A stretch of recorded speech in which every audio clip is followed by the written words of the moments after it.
Best trade off this year.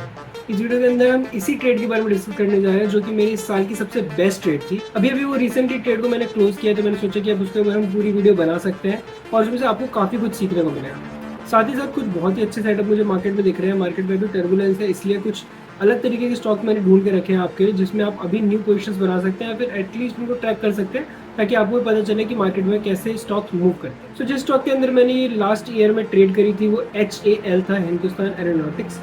और इसको मैंने काफ़ी सही टाइम पे पकड़ा था। ये उस टाइम भी काफ़ी एक्सपेंसिव था, स्टिल मैंने इसके अंदर बाय किया था क्योंकि मेरा सेटअप इसके अंदर आ रहा था। और ये 3 to 4 मंथ चली है पूरी ट्रेड। मैं आपको अपनी बाइंग प्राइस भी दिखाऊंगा, अपने रिपोर्ट्स में जाके जो हमारे कॉर्पोरेट रिपोर्ट्स होते हैं अपने अपस्टॉक्स ऐप के अंदर, वो भी प्रॉपर दिखाऊंगा क्या क्या था, ताकि आपको क्लियरिटी मिले, ताकि आपको बिलीव हो कि मैंने एक्चुअल में उसे इसी प्राइस पे बाय किया था एंड एग्जिट भी किया। ये पूरी ट्रेड मेरी 3 to 4 मंथ चली, जिसके अंदर मैं 60% से ज़्यादा का इसके अंदर प्रॉफिट रहा। इसलिए मुझे यूनिक ट्रेड लगी और मैंने सोचा कि इसके ऊपर अलग से वीडियो, डेडिकेटेड वीडियो बनती है। तो चलिए चलते हैं सीधे स्क्रीन के ऊपर और इस पूरी ट्रेड को डिटेल में समझते हैं। हमारा HAL का डेली चार्ट, अब इसको मैं दिखाता हूँ। पहले से इसकी प्रीवियस में हिस्ट्री दिखाता हूँ। ये 2023 के एंड से लेके 2024 की स्टार्टिंग में काफ़ी तेज़ी से बढ़ा था। यहाँ से आप देखिए कि 1800 का इसका प्राइस था, जहाँ से ये काफ़ी तेज़ी से मूव करके सीधे सीधे सीधे 3000 के आसपास पहुँच गया था। अब ये स्टॉक काफ़ी एक्सपेंसिव था और इसके अंदर एंट्री लेना मुझे काफ़ी थोड़ा रिस्की लगता था, क्योंकि इसके अंदर जो रिस्क रिवॉर्ड थे वो काफ़ी टफ हो चुके थे। लेकिन मुझे कुछ ना कुछ इसमें एंट्री पॉइंट देखना था, क्योंकि ओवरऑल जो ये जो सेक्टर था, जो डिफेंस का ये सेक्टर था, इसके ऊपर मुझे एक बिलीव था कि इसके अंदर काफ़ी अच्छी अभी भी स्टोरी बची है। इसलिए मैं इसके अंदर कंटिन्यूसली कुछ ना कुछ ट्रिगर ढूंढ रहा था कि कैसे इसके अंदर मैं एंट्री ले सकता हूँ। फिर एक ऐसे ट्रिगर मुझे मिला मार्च के अंदर, जब ये आया अपने 40 सपोर्ट के पास। मैंने RSI के बारे में कई बार अपनी वीडियो के अंदर मेंशन किया है। मेरे RSI मास्टरी की वीडियो के अंदर भी पूरा चीज़ है, जिसके अंदर स्विंग ट्रेडिंग के अंदर मैंने प्रॉपर बता रखा है कि कैसे मैं करता हूँ।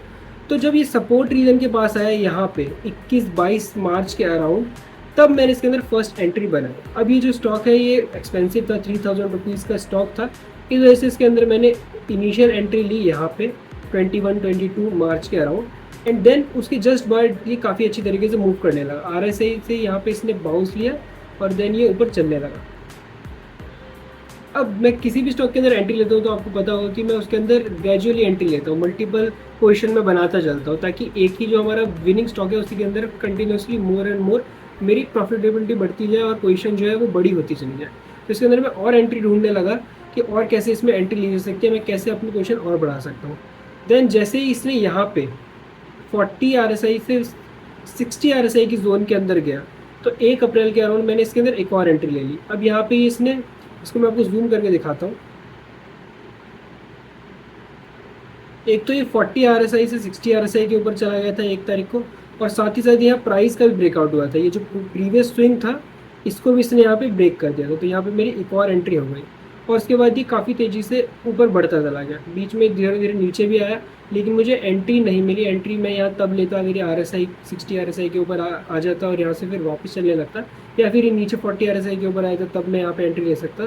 बट ऐसा कोई भी सिचुएशन आई नहीं। अब उसके बाद भी काफ़ी तेज़ी से चलने लगा और ये बढ़ता बढ़ता 5000 तक पहुँच गया था। और इसके अंदर मुझे ऑलरेडी काफ़ी अच्छा परसेंटेज वाइज प्रॉफिट हो रहा था। इसमें मेरी पोजीशन थोड़ी कम थी, लेकिन स्टिल काफ़ी अच्छा इसमें मेरे को प्रॉफिट हो रहा था। अब मेरे सिस्टम का स्टॉप लॉस इसमें कहीं भी ट्रिगर नहीं होता, लेकिन ये बड़ी कैंडल्स इसके अंदर बनी जो कि थी 4 जून की। जी हाँ, ये इलेक्शन वाली कैंडल्स थी, जिसने सीधे सीधे इसको 17% एक ही दिन के अंदर ब्रेक कर दिया। अब यहाँ पे जबकि मेरा जो पोजीशन थी 5000 के ऊपर ये स्टॉक था, 5100 के ऊपर था, और सीधे एक ही दिन में 4300 आ गया, तो समझ लीजिए कितना बड़ा लॉस मुझे उस टाइम दिख रहा होगा। लेकिन मैंने कई बार ये चीज़ को मेंशन भी किया है कि पैनिक डेज़ के ऊपर मैं ना ही पैनिक बाइंग करता हूँ ना ही पैनिक सेलिंग करता हूँ। जो भी होता है अगर वो कैलकुलेटेड होता है, कैलकुलेटेड रिस्क के साथ ही मैं करता हूँ। और इस दिन मैंने सोचा होता है कि कुछ बहुत ही वेग अगर मूव आएगा तो मैं उसके अंदर एग्जिट नहीं करूँगा। लेकिन यहाँ पे मैंने एक क्या चीज़ करी कि मेरा प्रीवियसली जो भी मैंने एक्सपीरियंसेस किए थे ऐसे वॉलेटाइल डेज़ के अंदर, कि जब भी बहुत बड़ी मूव आती है तो उसके जस्ट बाद एक अच्छा रिकवरी भी आ जाती है।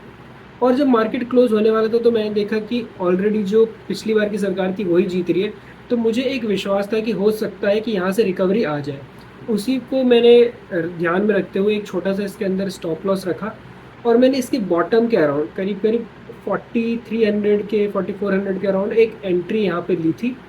और फिर मैंने सोचा कि अगर यहाँ से ये स्टॉक अगली बार भी टूटता चला गया तो जो भी मेरा प्रॉफिट होगा मैं उसको बुक कर लूँगा, और अगर ऐसा नहीं हुआ तो मेरी जो पोजीशन होगी वो काफ़ी अच्छी तरीके से ऐड हो जाएगी। तो स्टॉक यहाँ से काफ़ी तेज़ी से बढ़ता रहा, और इसने प्रीवियस जो इसका हाई था, जो हाई लेवल थे 5100 5300 के, उसको भी इसने छू लिया।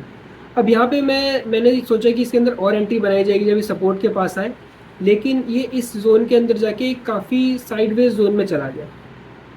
इस टाइम में मैं देख रहा था कि मे बी अगर ये सपोर्ट रीजन के पास है तो मैं इसके अंदर एंट्री ले सकता हूँ, लेकिन ये धीरे धीरे अभी जस्ट पिछले महीने में ही, इसी महीने के अंदर ही बजट आया, तो उसके बाद फिर से ये जो स्टॉक था वॉलेटाइल होने लग गया।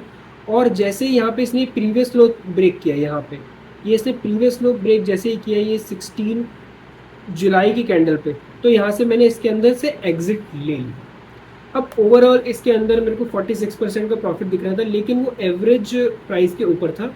अगर इसके अंदर नेट टू नेट प्रॉफिट देखेंगे तो करीब करीब इसके अंदर मैंने 5400 के अराउंड इसके अंदर मैंने एग्जिट किया था, और 3100 से मैंने इसके अंदर पोजीशन बिल्ड करना स्टार्ट किया था, जो कि 2300 पॉइंट्स हो गए।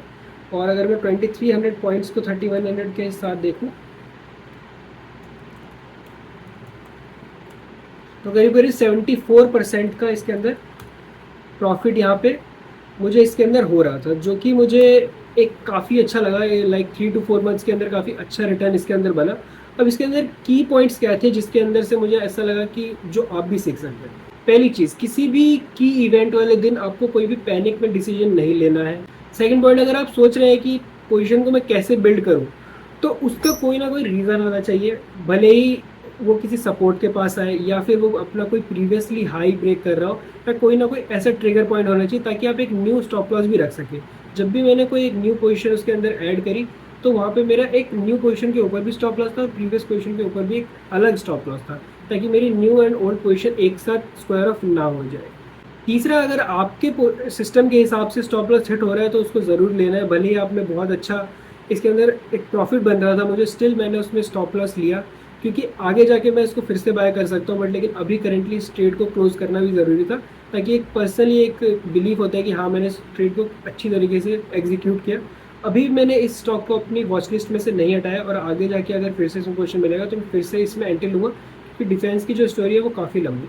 अब मैं आपको दिखा देता हूँ अपनी ट्रेड जर्नल में से, अपनी ट्रेड रिपोर्ट में से मैं आपको दिखा देता हूँ कि इसमें मैंने कैसे कैसे पोजीशन बनाई थी। ये मेरी ट्रेड समरी है जो कि अब स्टॉक्स में से मैंने निकाली है। तो इसमें मैंने मार्च से एंट्री लेना शुरू किया था, जो पिछले फाइनेंशियल ईयर में दिखाएगा।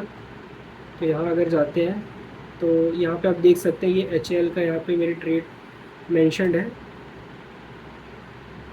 जो कि मैंने 22/3 से स्टार्ट करी थी, और जो मेरी फर्स्ट एंट्री थी वो 3166 की थी।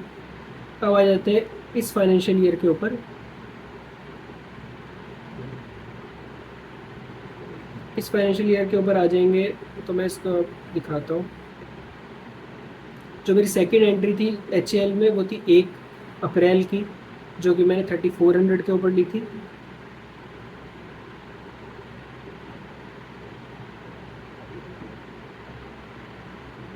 देन इसके अंदर जो मेरी फाइनल एंट्री थी वो 4 जून की थी, जो कि मैंने 4300 के ऊपर ली थी, जिससे जस्ट पहले 5300 का प्राइस था और मैंने इसके अंदर 4300 की एंट्री ली थी। और फाइनल जो मेरा इसके अंदर ट्रेड था, जो एग्ज़िट था, वो 16 जुलाई का था, जो कि 5300 के अराउंड इसके अंदर मेरी एग्ज़िट हो गई थी, और सारे शेयर इसके अंदर मेरे सेल। अब हमने ये ट्रेड तो देख लिया, अब समझते हैं कुछ ऐसे अभी स्टॉक्स जिसके अंदर ऐसे ही कुछ बढ़िया मूव आने की मुझे चांसेस लग रहे हैं यहाँ से, और जैसे उसके अंदर जैसे सेटअप बन रहा है उससे आप भी काफ़ी कुछ सीख सकते हैं। तो चलिए उन स्टॉक्स को फटाफट देखते हैं। तो फर्स्ट स्टॉक जो होने वाला है वो होने वाला है स्टार फार्मा, यानी स्ट्राइड फार्मा। इसका जो कोड है वो स्टार है।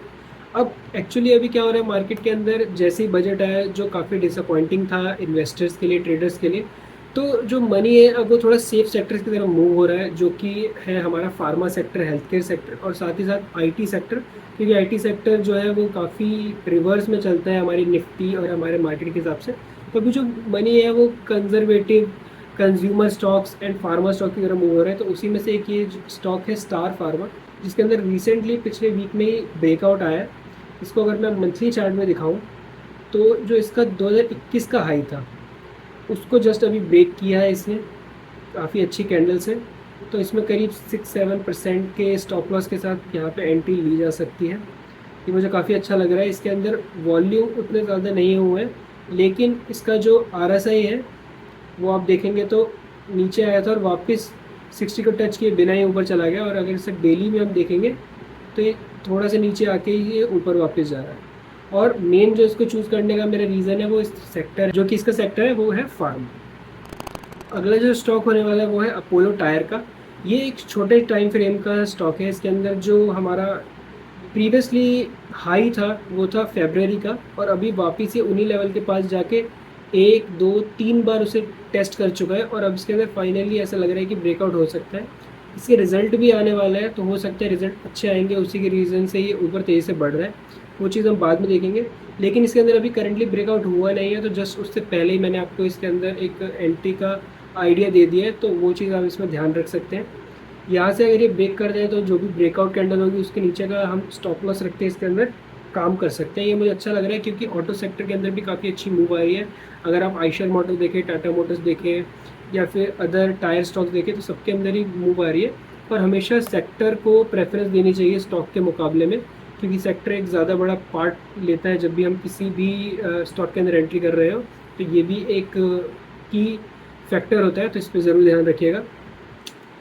और बताइए आपको ये पूरी वीडियो कैसी लगी। ऐसी वीडियो अगर आपको हर वीक देखनी है तो उसके लिए मुझे आप कमेंट कीजिए कि मैं किस टाइप की बनाया, ट्रेड के ऊपर बनाऊँ या फिर मैं पूरे मार्केट का एक व्यू दूँ आपको कि क्या आगे कर सकते हैं, किस टाइप की आपको वीडियो चाहिए वो बता सकते हैं।